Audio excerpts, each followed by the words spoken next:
Bonjour Véronique, bonjour Diego. Nous sommes dans de parfaites conditions pour aller faire une exploration sur le thème que vous ne connaissez pas. Et ce thème de ce soir, c'est les Templiers. Et je vous laisse prendre les informations. Et la première personne qui veut parler, lève la main. Vas-y Diego. Alors, je suis arrivé dans un espèce de sous-groupe, en fait, quoi. Je vois une espèce de réunion dans une espèce de cave un petit peu médiévale, comme ça. J'ai un aperçu un peu du dessus. Et je comprends que c'est comme une équipe qui a des affinités particulières entre elles, qui sont déjà reliées, entre guillemets, par le groupe, mais comme si c'était une double alliance à l'intérieur, ou un comité choisi entre eux, quoi. D'accord, je te laisse observer ce lieu. Véronique. Ben moi, le premier truc que j'ai eu, c'est vraiment le côté guerrier. Tu vois, c'est plein de poussière, c'est bruyant. J'ai ce côté guerrier très fort. Ça, c'est la première sensation que j'ai eue. Et j'essaie de comprendre ce côté guerrier, de qu'est-ce qui signifie exactement. D'accord. Diego. Je suis toujours dans ce groupe, j'ai de la peine je les perçois, mais sans avoir de visage et tout ça, j'essaie de voir ce que j'ai peut-être pas perçu.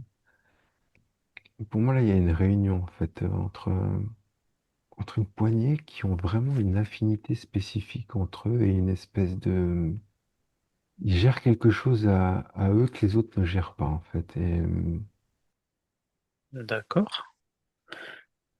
Je te laisse observer ce qui gère. Voilà, tu peux dézoomer un petit peu si tu veux une vue un peu plus dans le sable. Véronique. J'essaie de trouver quelqu'un qui veut bien m'expliquer. D'accord. Parce que c'est comme s'il défendait quelque chose. Enfin, c'est bizarre parce que ça reste un un cercle fermé. Enfin, j'essaie de comprendre. Donc, j'essaie de trouver quelqu'un qui veut bien m'expliquer. D'accord. Tu peux prendre du recul aussi Ouais. pour dézoomer, pour regarder une vue d'ensemble, peut-être dans un premier temps, voir le lieu où de quelle partie du monde on peut être. Donc, quand tu dis dans quel samedi, en fait, ils sont un peu partout en Europe, en fait. Voilà. C'est pour ça que je voudrais savoir de quel côté on t'a C'est pas porté la un truc. perception. C'est vraiment, ils sont même plus que de l'Europe, c'est bizarre, ils sont un peu partout.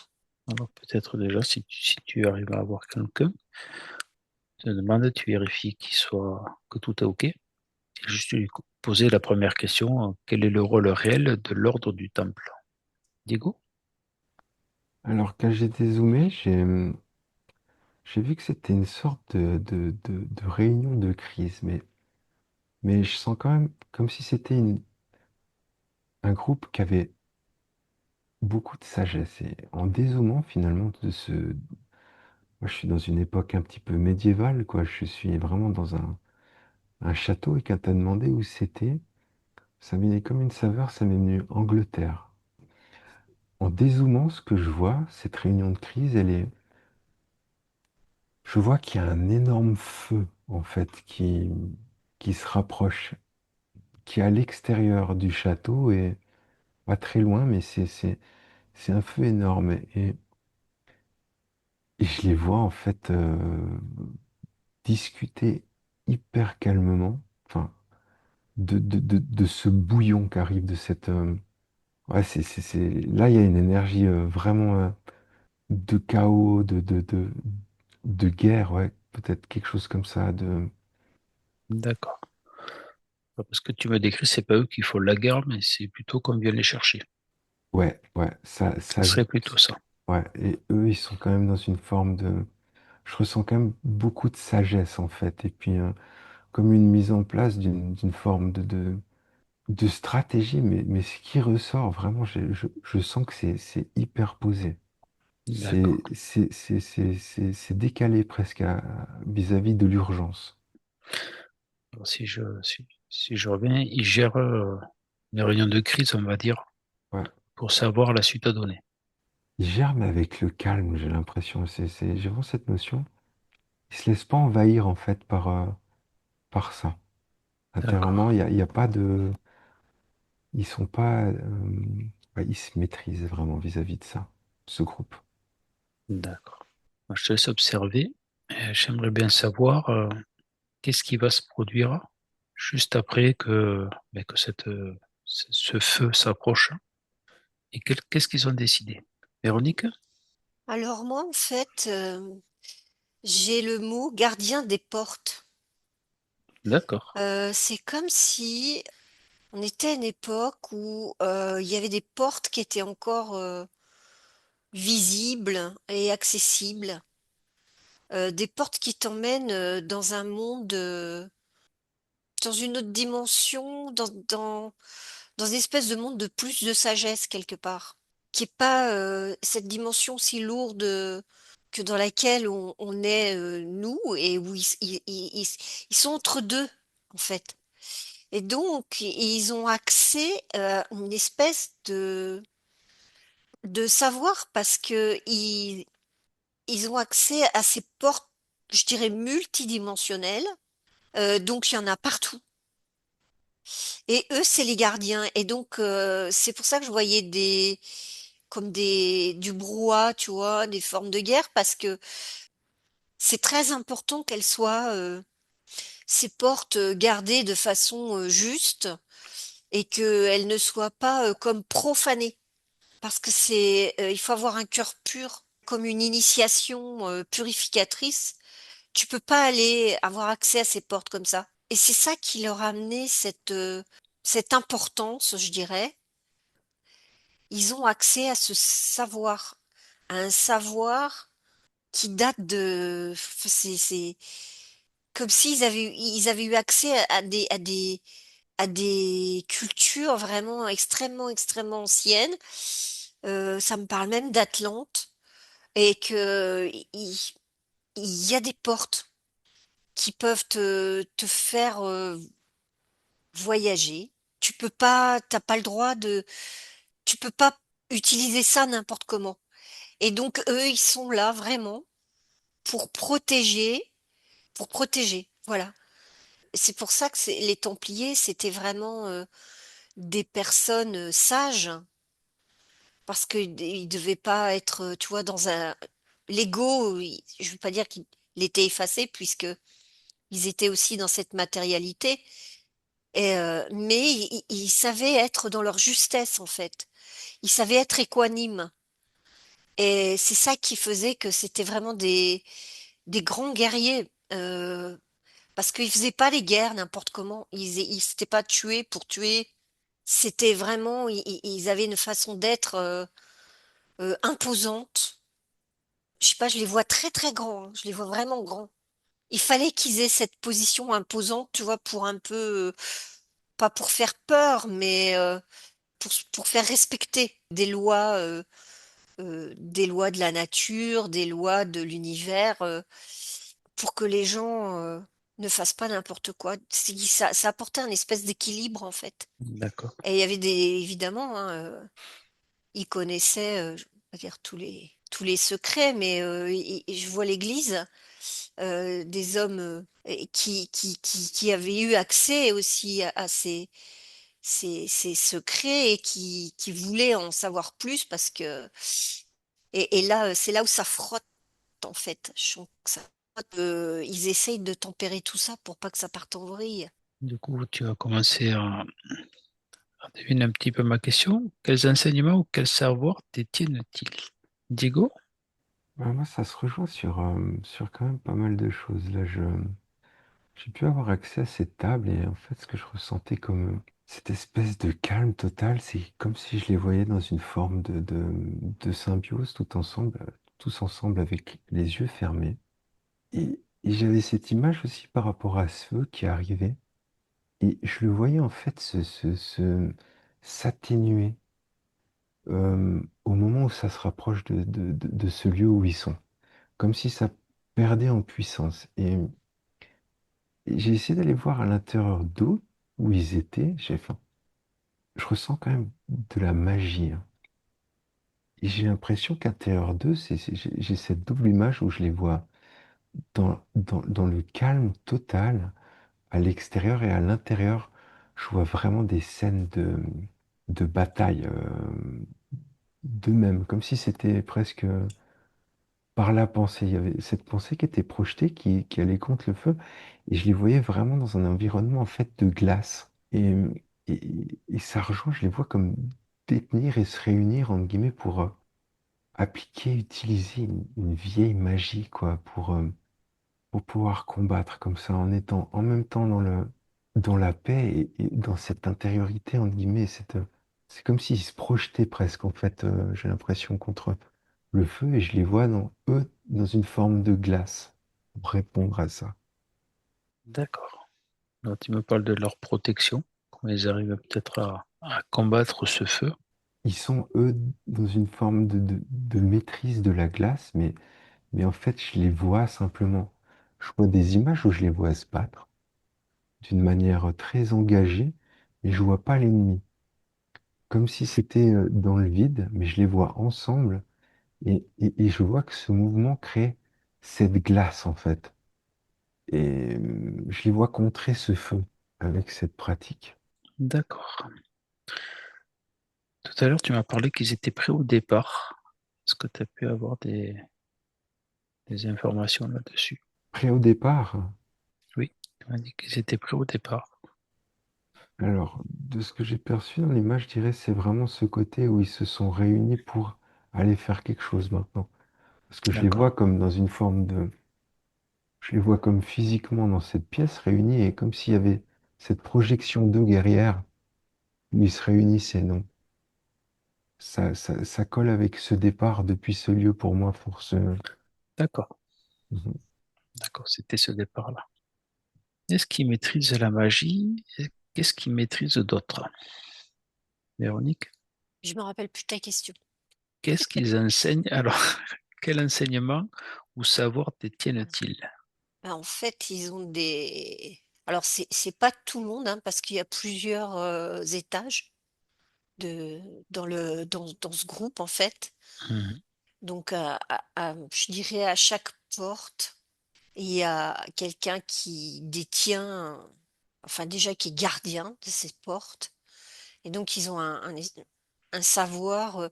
En fait, ils sont tellement connectés à leur cœur qu'ils ont justement cette capacité de pouvoir aller au travers de ces portes et d'enrichir leur, leur savoir et en même temps leur sagesse. C'est surtout une sagesse, tu vois. C'est pas de s'enrichir matériellement ou intellectuellement. Enfin, ça coule de source, mais tout ça, c'est dans le but d'avoir une forme de sagesse, de respect de tout ce qui les entoure. C'est vraiment le mot gardien. Et ensuite, alors, tu as d'autres castes, je dirais, plus basses, et ceux qui ils sont plus, plus bas, euh, eux, ils ont vraiment un devoir de défense. Donc, ils sont plus guerriers. Et donc, il y a des initiations pour arriver à avoir ce cœur pur. Euh, alors, c'est assez étrange parce qu'en même temps, il se passe tellement de choses à cette époque-là que c'est un peu le bazar, un peu le brouhaha, parce que tout le monde a envie d'être plus riche, d'avoir ce pouvoir, etc. Et eux, ils sont pas forcément dans ce pouvoir de dominer, tu vois, la population, quoi. Ils sont là justement plus dans la protection et d'essayer de calmer, tu vois, peut-être des rois ou des ecclésiastiques qui voudraient le pouvoir et eux, ils vont essayer de faire quelque chose de plus calme, de plus respectueux. Et c'est pas facile, justement. Et c'est pour ça qu'ils ont comment dire, euh, cette importance qu'on leur a donnée à un moment donné de leur vie, parce qu'ils étaient obligés de quelquefois interférer dans la vie d'un royaume à un autre pour éviter que ça parte trop en vrille, et puis surtout défendre ces lieux secrets que certains auraient bien aimé pouvoir s'accaparer pour justement avoir cette richesse, parce que ça pose question, ces Templiers, ça fait des jalousies sur certains royaumes, et c'est ça qui frictionne en fait. Je vois de la friction, tu vois. Ça D'accord. frictionne et ça fait des guerres. Donc, il y a vraiment des soldats templiers, mais alors tu ne deviens pas comme ça soldat templier. Il y a vraiment une initiation parce que il faut que cette personne soit dans un cœur pur. Parce que sinon, elle peut être déloyale et puis tout fausser, tu vois. C'est comme de l'horlogerie, hein, c'est fait vraiment comme de l'horlogerie. Il y a vraiment ces strates là qui sont très importantes et les initiations, je vois qu'elles sont très importantes aussi. Donc quand tout à l'heure Diego parlait d'une table ronde, c'est vrai qu'il y a des fois il faut les Templiers qui viennent de différents endroits doivent se retrouver comme une table ronde pour savoir comment gérer ce qui se passe dans les royaumes, pour pas que ça D'accord. éclate et que ça parte en vrille, de calmer tout ça. D'accord. Là, tu me parles un petit peu d'un truc guillemets de politique pour pouvoir Mais oui, essayer de. parce obligatoirement, tu te retrouves là. Enfin, Oui, c'est oui. Du moment qu'il y a des rois, il y a forcément de la politique qui voilà. Et rentre en jeu. comme eux, ils étaient vraiment un peu au service de cette cause, hein, de défendre Mm. ces portes, ces endroits extrêmement. Mais encore aujourd'hui, hein, il y a toujours des portes et il y a toujours la même bagarre, hein. Ça n'a pas changé. Euh, et les Templiers sont toujours là. D'accord. Alors, hormis gardien des portes, quelle est leur véritable mission spirituelle? Parce que là, on parle de politique, et on va Mais parler. justement, c'est de garder ces endroits, de les protéger parce que d'abord, ça peut être, tu peux pas y entrer comme ça, et ça peut perturber comme quelque chose ça peut perturber une énergie, tu sais, sur la Terre. D'accord. Ça, c'est, L'énergie des portes peut être communiquée entre eux et peut créer un voilà, déséquilibre. voilà, ça peut créer c'est D'accord. vraiment le cœur pur. Tu peux pas accéder comme ça. Et si ça venait à être, j'ai pas le mot, mais pas bafoué, mais tu vois, ça va grésiller, ça va faire quelque chose qui d'un seul coup va fonctionner moins bien dans cette énergie parfaitement organisée qui fait qu'il y a ce monde d'un éther un peu plus haut et puis ce monde physique. En fait, c'est très très bien organisé et il faut que ça reste très bien organisé. Et là, ça commence à grincer, toi, ça grince, ça se frictionne. Et c'est pour ça que les Templiers, du coup, ils sont devenus de plus en plus importants. D'accord. Alors, je vais te laisser observer notre question. Quel type de géométrie sacrée ou de codification utilise-t-il? Mm. Diego? Alors déjà, la première image que j'ai eue, c'est que j'ai vu vraiment ce côté dans ce groupe comme si j'étais un petit peu les leaders spirituels, justement, ou un peu les anciens. Je les vois quand même dans un petit peu ce côté barbe blanche. Et ce que j'ai vu, en fait, c'est qu'ils ont vraiment ce côté sagesse, comme expliquait Véronique, qui est extrêmement développé. Et c'est comme si ça les coupait en deux, qu'ils étaient vraiment d'une sagesse, mais extraordinaire. Et de l'autre côté, cette, puissance de feu guerrier avec autant de sagesse, une espèce de balance entre les deux. Et un équilibre, en fait, extraordinaire entre le côté guerrier et la sagesse. Mais presque de la furie guerrière, quoi. Et après, j'ai une image où c'est comme si j'arrivais dans une zone où il y avait des pierres au sol et je les voyais et je descendais par-dessus avec la vue et je sens que ça irradie justement la couleur bleue, quoi. Et, et pour moi, c'est vraiment l'archange Michael, là. Je les sens comme finalement je les sens extrêmement connectés à cette énergie. Et D'accord, ça me rappelle finalement aussi ce que je voyais au début, cette espèce de glace, où finalement c'est quand même des décors qui étaient très bleus aussi pour moi, quoi. Et je l'ai associé à la glace, mais je les vois dans une énergie très très bleue.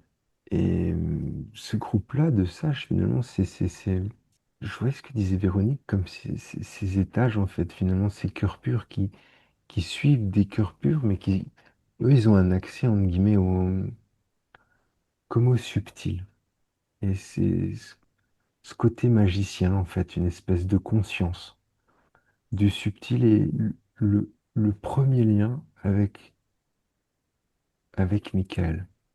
Je les vois vraiment baignés dans cette lumière bleue. d'accord. Mika est associé à la justice, logiquement, si je ne me trompe pas.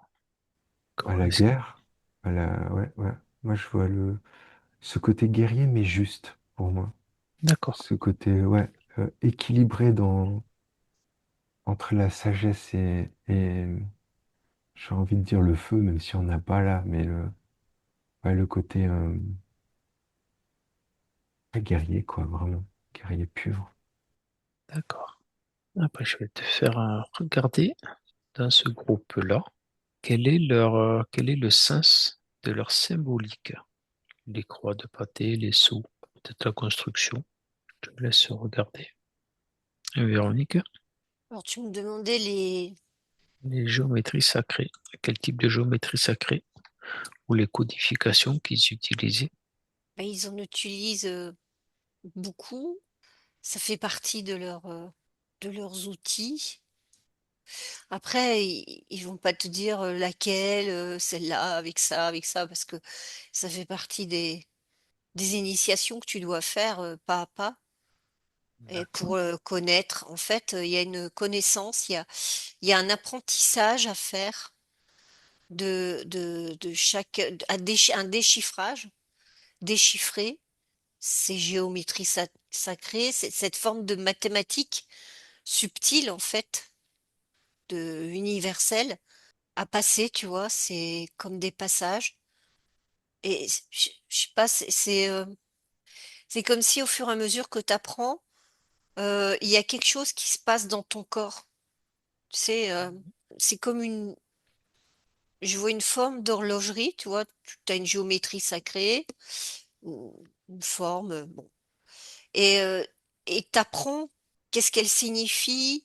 Après, je vois pas mal je vois des chiffres, des mathématiques, plein de symboles en plus qui sont mis, qui sont reliés à l'univers, hein, à l'infiniment grand, l'infiniment petit. Et il y a une forme de méditative aussi. Et c'est comme si quand tu apprenais à lire ces géométries, ces calculs, ces formules, je dirais, voilà, c'est des formules, ça fait quelque chose qui va bouger aussi dans ton corps. C'est comme si ça te fait grandir, entre guillemets, euh, ça va te ramener dans l'éther de plus en plus. Ton corps d'accord, physique va se transformer et va s'harmoniser de plus en plus avec tous ces corps éthériques que tu peux avoir. Et c'est grâce à cet apprentissage de ces formules, tu vois. Je vois plein de formules et au fur et à mesure que tu montes des paliers, tu as ton corps, ton esprit qui va, tu vois, comme s'emboîter, comme une machine savamment faite, mais vraiment. Et au fur et à mesure, tu vas tu vas monter vibratoirement. Ton corps physique va évoluer aussi par rapport à ça. Et tu vois, Diego parlait de cette lumière bleue, et c'est la sensation que ça me donne. C'est au fur et à mesure que tu apprends, eh bien, tu as cette lumière bleue qui va devenir de plus en plus étincelante autour de toi. C'est comme si tu avais une aura, tu vois, tu as comme des couches, et puis il y a quelque chose qui va se passer autour de toi. Et c'est ce qui fait D'accord. que c'était vraiment des guerriers très puissants parce qu'ils n'avaient pas seulement cette force physique, ils avaient une force énergétique. Tu vois, comme on va parler du chi dans les arts martiaux, et eux, ils avaient cette force-là, tu vois, comme un bouclier autour d'eux, leurs armes, tout était. C'est vraiment très beau d'ailleurs, hein, là-dessus. Franchement, c'est magnifique. Et c'est ça, c'est à ça que ça servait, tu vois. C'était pas des géométries qui servaient ou tu vois des initiations bizarres, avec des trucs, des feux, il n'y avait pas de sacrifice. C'est quelque chose de beaucoup plus personnel où chacun devait aller chercher en soi sa vérité. Ouais, ces enseignements. Voilà, tout à fait. D'accord. C'est ça qui faisait que tu pouvais devenir un templier. D'accord. Alors, Il juste, y a pas d'ego, il n'y a pas de truc qui va faire que tu vas être plus Mhm. puissant et que tu auras du pouvoir. Ça n'a rien à voir. cette couleur bleue, tu l'associerais à un bleu plutôt Ouais, foncé ou non, plutôt c'est clair? un bleu comme Turquoise? un bleu, tu vois, comme de la glace, mais qui est plus intense, tu vois, une Ouais. espèce c'est pas un bleu défini, tu vois, il y a des subtilités ça vibre en D'accord. fait, hein. Donc, D'accord. mais ça reste c'est pas foncé, ça reste extrêmement lumineux. Voilà. J'aimerais savoir s'ils se servaient beaucoup de l'astrologie, Ça fait partie, hein. l'astronomie, Oui, l'alchimie. tout, D'accord. Tout ce qui était dans le subtil. tu as vu, tout est D'accord. lié, hein. La Je sais pas codification ce qu'en pense est là, Diego. est là pour ça aussi, la codification. Du coup, Diego. Ah, clairement, l'alchimie, alors j'ai ressenti. Je sens une très grande proximité aussi avec la terre et la nature. Il y a le côté druide aussi, peut-être dans cette énergie-là. Et ce qui m'a, en écoutant ce qu'elle disait Véronique, ça vibrait totalement. Et ce que je voyais également, c'est qu'ils sont totalement affranchis de la peur. C'est quelque chose qui est absent d'eux, en fait. Ça leur donne une force assez extraordinaire. Avant, tu m'as demandé justement si je voyais ce qu'ils représentent comme symbole, et c'est comme si je voyais un bras, et pour moi, c'est Michael qui m'a montré une image où il y avait une sorte de bouclier. Ce qui m'est venu en tout premier, j'ai eu même si c'est pas ça, c'est genre la croix de Saint-Benoît. Je vois en fait une espèce de plaque comme ça où c'est une croix mais qui s'inscrit dans un rond. Et je vois comme des branches qui viennent en deux branches sur chaque branche, mais qui viennent à- sur la branche verticale qui viennent à l'horizontale. Et au bout, il y en a une plus petite et en dessous, il y en a une plus large. Mhm. Et quelque chose de cet ordre-là, quoi. Ça m'a tout de suite fait penser à la croix de Saint-Benoît, là, c'est vraiment inscrit dans un cercle. Elle est pas, je la vois pas. Et encore une fois, mais je sais pas si c'est quelque chose de druidique, justement. D'accord. Écoute, je te laisse regarder cette relation, peut-être avec les druides, parce que tu en as parlé, voir si c'était dans des temps anciens. J'ai l'impression que c'est vraiment lié à cette équipe-là, qui est pas ouais, c'est une équipe, c'est quand même une équipe spéciale, j'ai l'impression. C'est, ouais, j'ai ce côté mage, druide de ce groupe-là. Et la lumière bleue, justement, je la vois puissante et lumineuse, mais quand je vois des scènes avec ces lumières bleues, je vois qu'elle teinte d'une manière très très forte la scène. C'est vraiment, tout devient vraiment. Ah, c'est vraiment l'énergie qui les fédère. Véronique et Diego, j'aimerais bien que on retourne aux alentours de 1307 à peu près et se retrouver à Jérusalem. C'est bon pour vous? Et j'aimerais bien savoir que cherchait-il réellement lors des fouilles sous le temple de Salomon? Alors déjà, quand on est arrivé, ça m'a filé un frisson, le Jérusalem.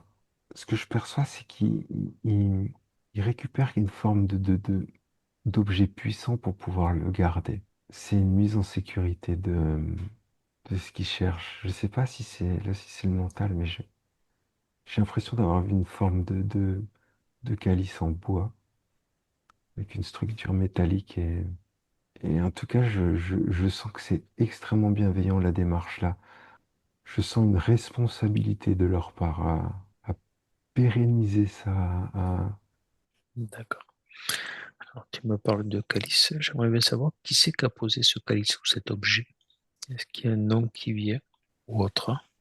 Je vois une espèce de monarque avec une sorte de couronne. Quand tu poses la question, j'ai vu cette image d'une tête couronnée. D'accord. Est-ce que tu peux savoir son nom? Est-ce qu'il veut bien, est-ce qu'il veut bien parler? C'est bon pour toi, Diego? Ok. Véronique? Alors moi, je vois un bâtiment énorme en fait, comme si c'était un bâtiment extrêmement ancien qui remonte encore plus loin que cette époque-là, qui était déjà là et qui est construit à un endroit bien précis justement. Et moi, j'ai toujours ces histoires de portes, hein, je suis désolée, mais On et va y donc arriver, on va y là, arriver. il y a des passages en fait, et ils sont là justement pour protéger parce que c'est vrai il peut y avoir des fouilles qui peuvent être faites, on peut trouver des objets, des choses comme ça. Et dans ces objets, il y a des choses, des objets très très anciens qui peuvent pas être à la portée de n'importe qui doivent protéger en fait. Donc il y a un côté de protection, de mettre à l'abri pour pas il se passe enfin, ça peut provoquer des drames, quoi. Ces objets sont puissants, en fait. Je vois des choses qui brillent. Il y a beaucoup d'or. Donc évidemment, l'or, hein, tout le monde en voulait à cette époque-là parce que ça t'apporte le pouvoir et tout. Mais il fallait mettre ça à l'abri, quoi. Parce que j'ai le mot talisman, comme s'il y avait des talismans. Il fallait pas que ça tombe dans les mains de n'importe qui pouvait être après utilisé de façon inversée et qui serait pas bien. Et eux, ils sont là pour protéger. Mais vraiment, j'ai ce bâtiment qui est énorme, hein, qui est très profond, qui va loin sous terre. Et Jérusalem, il y a comme c'est un point important aussi. Je pense il y a vraiment, ouais, peut-être une histoire de passage de quelque chose aussi là. D'accord. Alors, avec leur enseignement et leur savoir et leur connaissance, est-ce qu'ils étaient capables de déchiffrer ces talismans qui étaient vieux, comme tu as dit, anciens? Alors, ils étaient en capacité de déchiffrer et en même temps, ça apportait encore euh, ça De la connaissance. complétait voilà, des choses par rapport, parce que comme il y a plusieurs endroits comme ça dans le monde, et donc pour eux, c'était important de récolter, mais c'était surtout de protéger, c'était pas récolter pour avoir la richesse, c'était vraiment de protéger tout ça, pour pas D'accord. que ça tombe dans des mains avec des intentions beaucoup moins pures. Je vais te laisser regarder le trésor des Templiers. De quoi il s'agit-il réellement? Diego? Avant que tu m'as demandé, j'arrive pas à savoir qui c'est. Par contre, au moment où tu me l'as demandé, c'est comme si j'avais une image de côté et ça s'est transformé en pièce d'or, comme une représentation d'un souverain sur une pièce d'or. D'accord. Et j'ai vu ses intentions au moment de les cacher, où il était justement dans la protection et on sentait que finalement il n'y avait vraiment pas ouais, il y avait un côté pur, pas vénal, où il y avait cette volonté de connaître la valeur de la chose et de décider de la mettre à l'abri.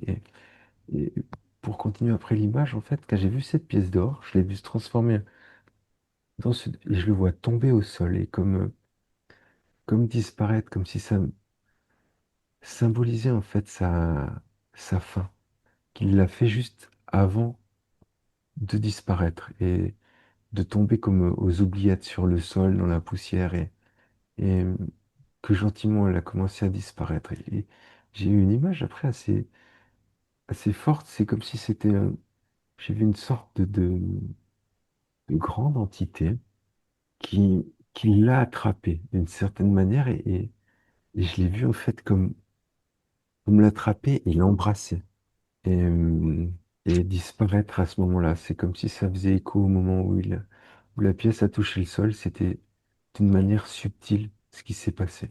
D'accord, comme un remerciement d'avoir fait ce... Mais négatif. Il l'a caché avant de disparaître et d'être pris en fait.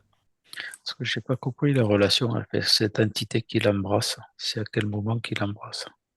En fait, c'est venu complémenter le moment où la pièce tombe et disparaît. C'est, il a caché ce trésor Mhm. et juste après, il est tombé.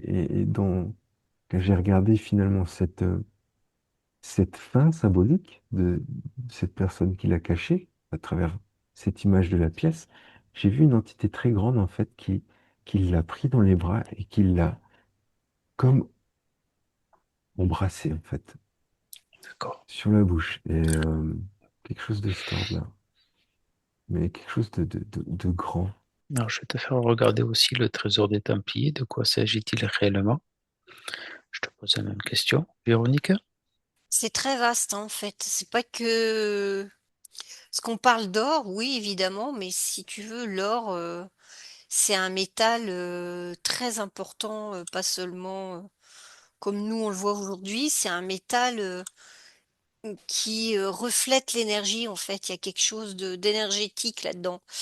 Et donc, à une époque encore plus lointaine, il y avait vraiment beaucoup de choses qui étaient fabriquées avec de l'or comme pour générer une forme d'énergie, une forme de rayonnance. Et tout ça, les Templiers en avaient connaissance en fait.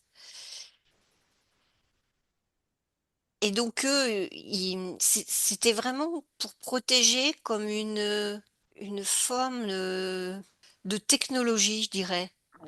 Ça va avec la technologie. C'est une technologie très très ancienne. Il y a ce côté métaux, trésor, comme nous, on peut le percevoir dans notre dimension matérielle. Et puis, eux, c'est vraiment pas du tout vu comme ça. C'est vraiment quelque chose une technologie très puissante. Et puis, il y a aussi je vois des rouleaux avec des écrits qui sont aussi, ça c'est plus spirituel. Je vois, il y a vraiment, c'est très varié en fait, hein. Mm. Et t'as des tablettes, parce que t'as des couches d'histoire. Et tout ça, c'est comme si c'était parce qu'il y a des endroits comme ça où il y a des monuments importants où et c'était comme des bibliothèques, comme des endroits, des coffres-forts où à un moment donné, tout a été rangé là parce que il y a eu quelque chose comme un cataclysme et les gens avaient prévu et ils avaient mis comme s'ils avaient mis leur savoir dans des endroits bien spécifiques, dans des bâtiments immenses qui étaient protégés sous terre, tu vois. Et apparemment, les Templiers savaient ça. Donc D'accord. il y a beaucoup de choses. Après, il y a eu, on a parlé de calices, de choses comme ça, mais je dirais que ça, c'est les contes de fées quelque part. C'est quelque chose de bien plus important de ce trésor. Et c'est pas des mâles avec de l'or, des diamants, des trucs. C'est un savoir. anciens et des technologies très puissantes qui sont restées là et qui sont devenues plus ou moins obsolètes, mais qui sont restées avec quelque chose de puissant et qu'il D'accord. fallait protéger absolument, qu'il faut protéger et Du que coup, seuls les initiés peuvent comprendre et peut-être un jour remettre. Je, je pense pas qu'ils pourront réutiliser parce que on est dans, mais qui peuvent faire avancer les choses dans les mondes après à venir. Diego, pour toi, est-ce que tu as pu voir?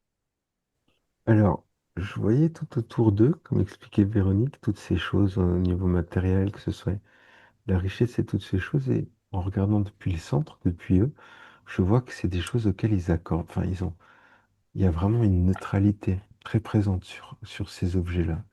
C'est exactement en périphérie. Moi, dès que je regarde au centre, ce qui est le trésor des Templiers, c'est cette forme de garantie de la transmission, de cet équilibre. Finalement, je le vois comme leur trésor aussi central, ce que je décrivais plus tôt, cet équilibre que je voyais entre la sagesse et ce côté guerrier d'élite, entre guillemets, et à force de frappe, cette espèce d'équilibre entre cette puissance-là et, et, et c'est comme s'il garantissait finalement une sorte qui souhaitait garantir cette transmission continue. Cette sagesse, justement, je les vois, ils ont la capacité aussi finalement de pouvoir garder ces choses, on va dire aussi, ces reliques puissantes, parce que ouais, je vois quand même des objets puissants et tout ça, parce qu'ils ont cette neutralité quand ils l'observent. Et je vois que la qualité du Templier, dans la transmission, ben, c'est cette ligne centrale de conduite pour avoir les aptitudes à gérer des choses qui pourraient susciter chez beaucoup d'autres personnes un désalignement en se retrouvant face à ce trésor, à ces objets peut-être presque magiques ou puissants. D'accord. J'ai au Alors, centre, vraiment au centre, dans ce trésor, j'ai de nouveau la lumière bleue, comme un fil d'Ariane. par d'où ce fil bleu? C'est un peu abstrait comme scène. C'est comme si je voyais en fait finalement ce qu'était leur trésor, et je vois comme point central cette ligne bleue. Et c'est comme si je vois graviter tout autour, en fait, ces objets, cet or D'accord. et ces choses. Alors, dans tous les récits, parle de l'arrêt brutal par le roi de France Philippe le Bel. Alors, moi, j'ai une question que je me pose depuis très très longtemps. À Jérusalem, ils ont appris qu'ils allaient être arrêtés et les Templiers sont partis de Jérusalem. J'aimerais que vous arriviez à ce moment précis où ils décident de partir et d'observer la scène. Et vous y êtes maintenant. Véronique, pour toi? Moi, c'est un peu la panique parce que il faut surtout pas que ça tombe entre de mauvaises mains. Donc, c'est la panique, mais en même temps, c'est hyper organisé. Et c'est très organisé même. Et justement, pour parer à tout ce qui pourrait arriver. Donc, ils gèrent hyper bien leur façon de bouger, de prendre certains objets ou savoir, ou selon Mm. chacun ses particularités, et ils vont s'éparpiller d'une façon bien précise pour que ceux qui se feront arrêter, bah, ils ont décidé de se faire arrêter, et ceux qui ne doivent pas être arrêtés ne seront jamais arrêtés. Donc c'est très très organisé. D'accord. Je te laisse continuer à observer la scène, Diego. Ouais, je sens vraiment une hâte déstabilisante et que finalement l'espace de planification, même s'il reste, même s'il gère, il était trop petit. Qu'il y a eu des choix justement d'abandonner des choses aussi. Je sais pas si c'est des hommes peut-être. Il y a quand même eu un laps de temps hyper court et quelque chose d'extrêmement soudain. Et je les vois finalement faire des choix stratégiques et s'adapter parfaitement en sachant qu'il y a des choses qui seront sacrifiées. Voilà, vos deux perceptions se rejoignent. Alors maintenant, j'aimerais bien que vous arriviez au moment où ils partent. Par où ils partent? Déjà, comment ils sortent de cette cité? En fait, tout est organisé. Donc, il y a une partie où, si tu veux, ils partent et on va bien les voir. Mhm. Et puis, une autre partie où tu sais pas du tout où ils partent et comment ils partent aussi. Parce que eux, ils savent très bien par où passer pour pas se faire voir. Là, il était nécessaire que il y ait une partie d'eux qui se fasse bien voir et bien attraper parce que il fallait dissiper, parce que apparemment une forme de politique a été abat les Templiers parce ils avaient beaucoup de savoir et ils avaient une forme de pouvoir.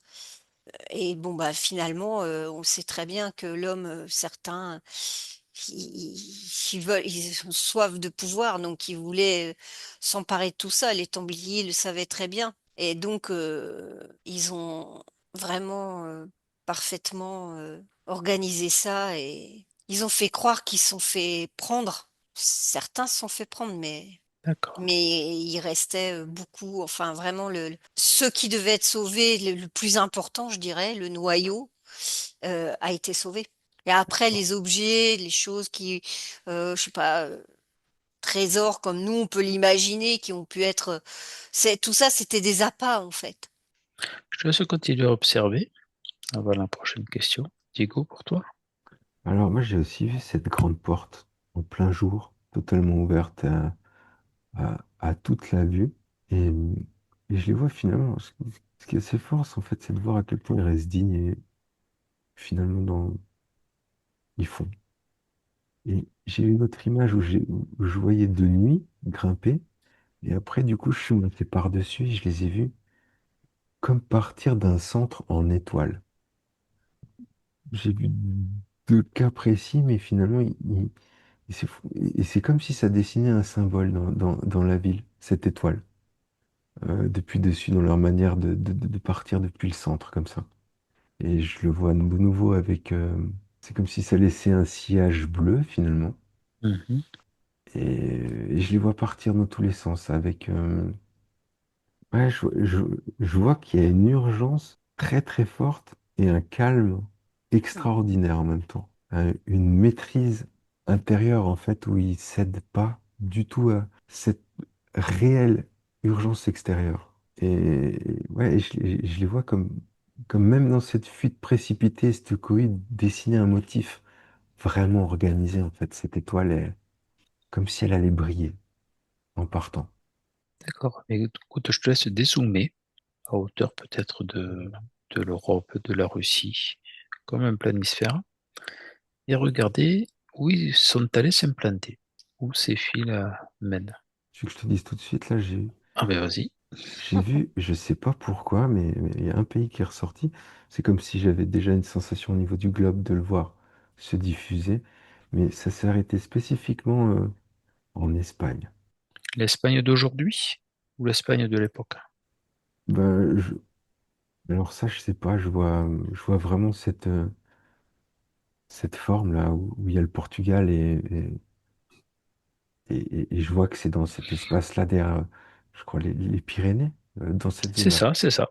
J'ai vraiment vu cette zone-là. Je laisse continuer à observer.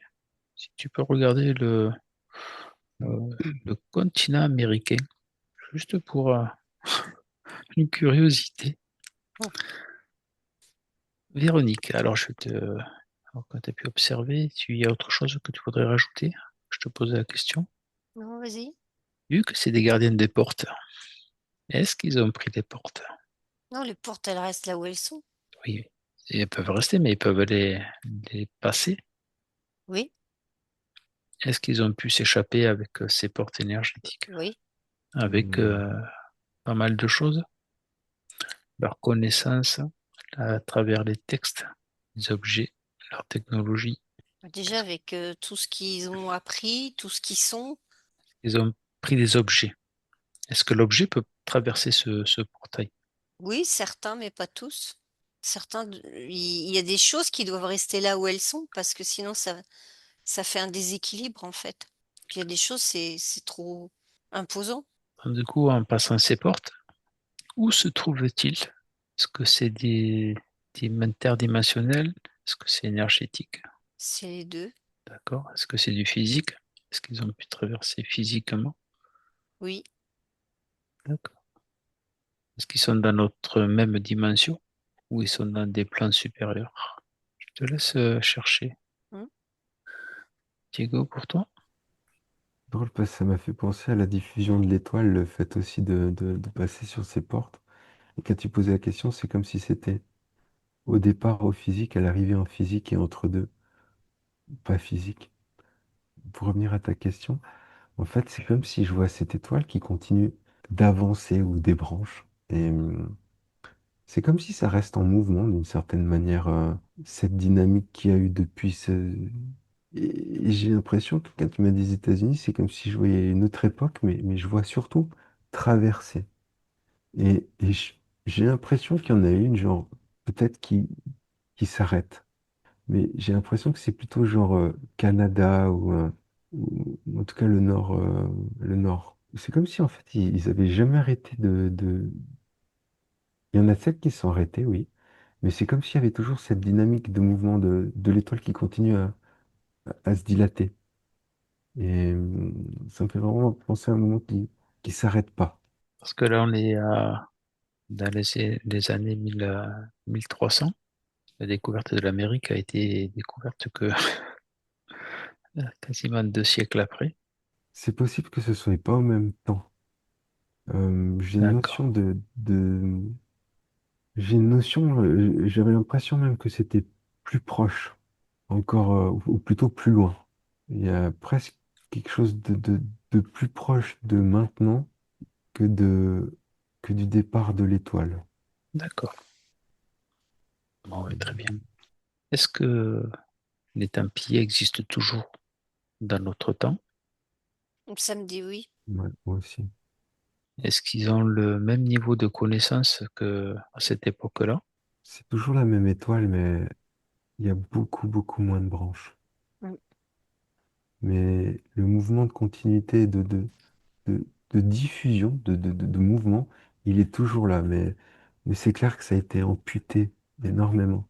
Ouais, en même temps, je dirais que ça, c'est comme si ça avait diminué, comme dit Diego, mais c'est comme une forme de protection. Mais c'est là. Et au moment où il Mhm. faudra que ça rayonne à nouveau, ça va rayonner vraiment. Et il y a comme, c'est comme si c'était prévu, si tu veux, tu vois. Je vois que ça se rétracte comme ça, mais ça reste là. Il y a quelque chose qui continue de nourrir. Donc les Templiers, c'est plus c'est un, comme ça a pu être à une époque, c'est beaucoup plus discret, beaucoup plus, tu vois, comme éteint, mais pour mieux rayonner à nouveau. Ouais, c'est une forme de veille, mais une veille qui est, même si elle est moindre, elle est en qualité. Et ça a été transmis. Cette qualité a été maintenue. Mais je vois vraiment, ouais, aussi ce côté en veille. Mm. D'accord. Parce qu'on parlait du retour des Templiers, parce que la légende raconte que Jacques de Molay, c'était le dernier grand maître, a été brûlé vif en 1314 et il aurait lancé une malédiction. Qu'est-ce que vous percevez? C'est un des Templiers qui a été choisi d'être sacrifié et il y a eu une mise en scène hein, quelque part. C'est pas vraiment une malédiction, hein, c'est parce que c'était des gens tellement sages et purs que, en fait, tout ce qui a pu être fait, être dit, c'est calculé, quoi. C'est organisé. Fallait, pour satisfaire certaines instances, de dire ça, de faire. Enfin, tu vois, c'était une façon de dire, OK, voilà, vous nous avez eu, mais vous allez vous en repentir.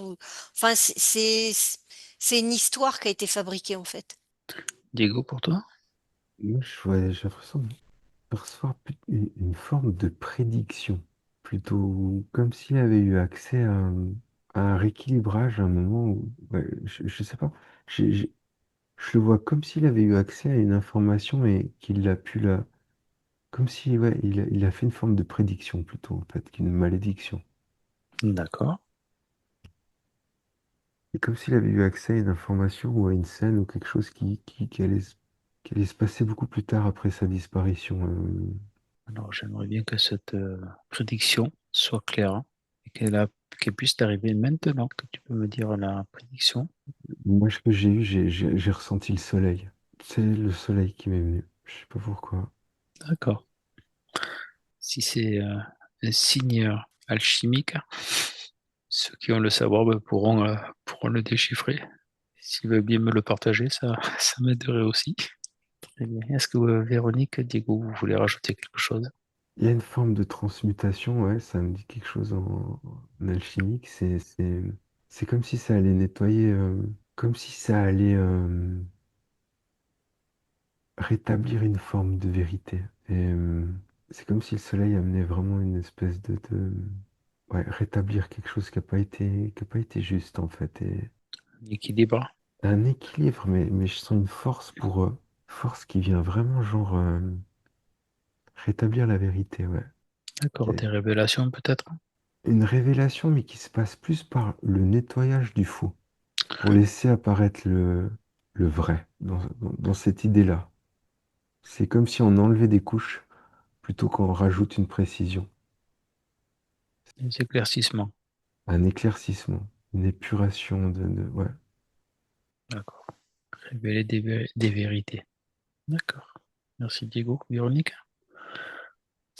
J'ai plus grand-chose D'accord. à dire, seulement la purification, ça me parle, par le feu.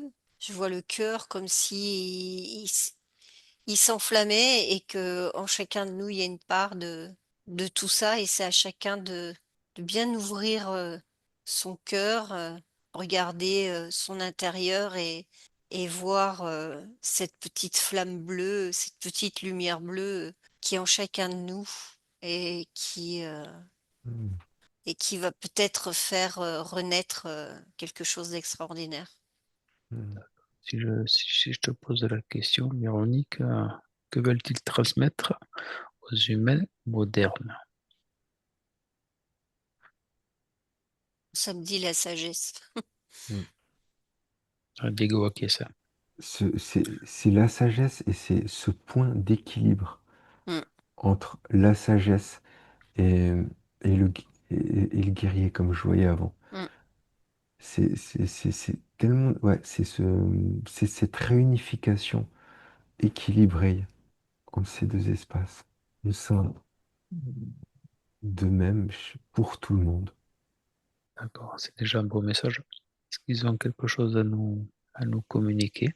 J'ai l'impression, je ressens de la gratitude. Mm. Et, et en fait, il y a quelque chose qui est de l'ordre de... En fait, il y a une injustice qui pèse extrêmement fort, qui va comme à l'inverse du cœur. Et c'est comme si ce point d'équilibre, en fait, entre ces deux espaces passait vraiment par le cœur. Et je sais pas, c'est l'esprit que je vois du Templier est quelque chose d'extrêmement noble. Mm.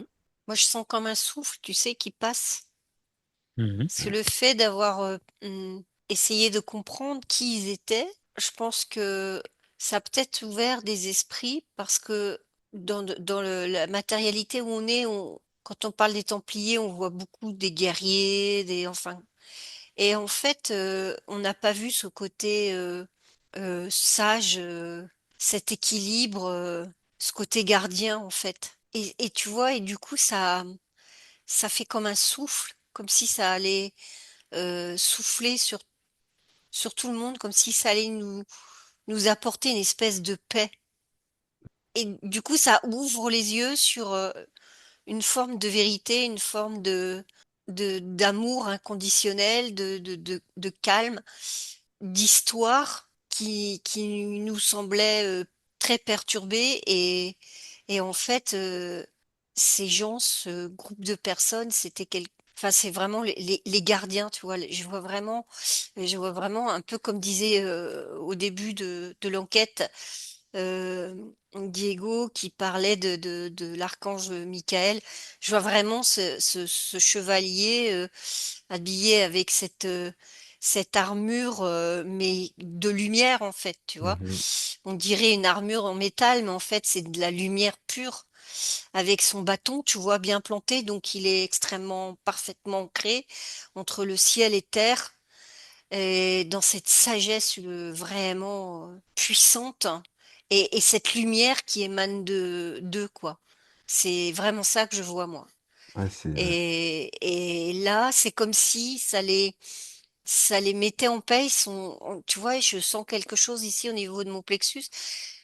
C'est comme une bouffée d'air frais, comme pour dire merci, parce que c'est ce qu'on avait envie d'exprimer, cette simplicité et cette sagesse, cette beauté, ce côté gardien de de, de l'humanité, de ce qu'est la vie ici, dans ce monde où on croit qu'on est dans un monde fermé, perdu, mais pas du tout. On est dans quelque chose de beaucoup plus ouvert, et c'est déjà le commencement de l'ouverture vers quelque chose euh, de bien plus grand. Et ça, ça les remplit en fait. Mhm. Ils espèrent que tout le monde va pouvoir voir et entendre et ressentir surtout dans leur cœur cette beauté de ce qu'ils pouvaient être et de ce qu'ils font, et ce qui peut peut-être encore devenir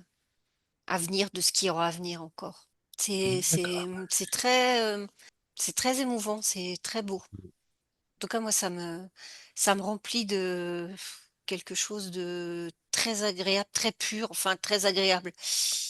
Non, tu vois, c'est quelque chose de tellement simple, de tellement beau que ça te remplit tout simplement, quoi. Tu te poses, tu fais comme ça, et ça fait du bien. Et je sens que ça émane pour tout le monde, tu vois. C'est comme si là, de l'enquête, il y avait quelque chose qui allait Diffusé. émaner ou être diffusé. Et ouais, c'est comme si finalement ils avaient été rattachés à des choses et finalement pour moi, ce qui desservait, c'est vraiment des Ouais. êtres de cœur Mm. et ils étaient au service du cœur. Et que toutes les autres choses, peut-être, qui ont été connectées, reliées à eux, ben, c'est peut-être aussi de quoi ils ont envie de s'en affranchir. Et Mm. que ce soit peut-être le côté religieux, politique, ou ça, c'était pas la source. Non. C'était leur intérieur et pas l'extérieur. Mhm. D'accord. Bon, ben parfait. On va les remercier, personnes qu'on a croisées, pour ces informations, ces messages. Merci Véronique, merci Diego, merci de nous avoir écoutés. Si vous avez envie de faire continuer et grimper ma chaîne, n'hésitez pas à me mettre un pouce, un like, à vous abonner si ce n'est pas déjà fait, et à partager. Je vous souhaite une belle journée.